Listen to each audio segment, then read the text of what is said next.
当懂法和不懂法的人去面试，当不懂法的员工去面试。我们公司有规定，入职前需要先签署放弃缴纳社保的承诺书，你能接受吗？不交社保啊？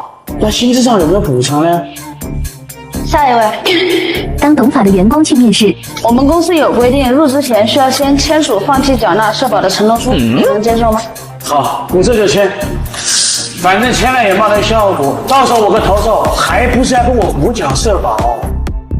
我们是转正后签劳动合同。我建议公司把试用期改为半年，你新工作也要试半年之后才晓得合不合适，才能为公司做出贡献噻。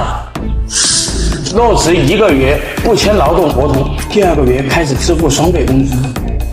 公司有7天的试岗期，试岗不合格自动离职是没有工资的。好，我明天就上岗。欢迎加入。工作证明我先保存好，你要是不发工资，我就打12333。